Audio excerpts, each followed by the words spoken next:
à mes côtés, je serai plus puissant. Il se mit à rire d'un rire lugubre, assourdissant, qui donnait la chair de poule. Il se regarda dans une glace en s'exclamant: Oh, comme je suis magnifique, comme je suis séduisant. Tout le monde m'aime, tout le monde m'acclame. Pollutionneuse, vive pollutionneuse, vive pollutionneuse, vive pollutionneuse. À force de rester enfermé pendant longtemps coupé du contact humain, Pollutionus frôlait la folie. Il s'est remis à rire de son rire lugubre.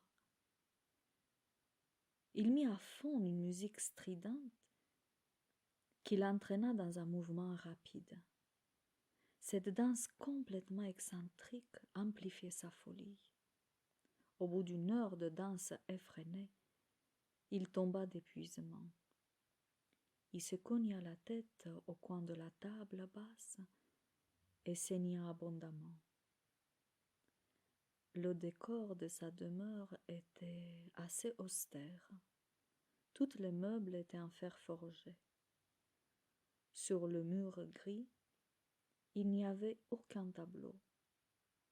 Tout était noir et gris, hormis un grand tapis bleu foncé au milieu du salon. Quand Pollutionus se réveilla de son agonie, il était amnésique. « Où suis-je? Qui suis-je » furent ses premières paroles. « Du sang! Vite, un docteur! C'est mon sang! Je vais mourir! Au secours! Au secours !» Il sortit de son bunker en criant au secours. Il était 5 heures du matin. La ville était encore endormie. Il pénétra avec beaucoup de fracas dans la première maison qu'il trouva sur son passage. « Au secours! Au secours! Un docteur! Je vais mourir !» Henri descendit les marches en toute vitesse. « Que se passe-t-il? »« J'ai été attaqué. J'ai perdu beaucoup de sang. »« Qui êtes-vous? »« Je ne sais plus. »« Asseyez-vous, je vous prie. Je vais m'occuper de vous. »« J'ai peur de mourir. » »« Ne vous inquiétez plus maintenant. Calmez-vous. Tout ira bien. » Henri partit dans la cuisine et revint avec une grande tasse bien fumante. « Je vous ai préparé une tisane qui vous aidera à bien dormir. » Henri soigna la blessure de Pollutionus. Cela faisait longtemps qu'il n'avait plus besoin de sa trousse de médecin. Ses concitoyens n'étaient plus malades. Et ils ne se blessaient plus non plus. On aurait cru qu'une bonne étoile veillait sur eux.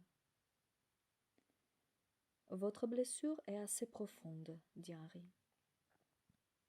Je vous ai fait plusieurs points de suture. Gardez bien ce pansement. Cette décoction de plantes va vous aider à ne plus avoir mal et à cicatriser plus vite.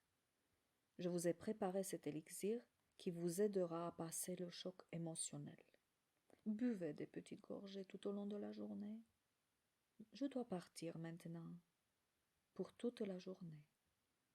Vous trouverez de quoi manger dans la cuisine. » Pollutionus acquiesçait à chaque fin de phrase, mais il n'arrivait plus à dire un mot. Henri, après s'être habillé, sortit en souhaitant à son patient un bon repos. Au retour, après sa journée d'apprentissage dans la forêt sacrée, Henri retrouva Pollutionus affaissé sur le canapé, inanimé.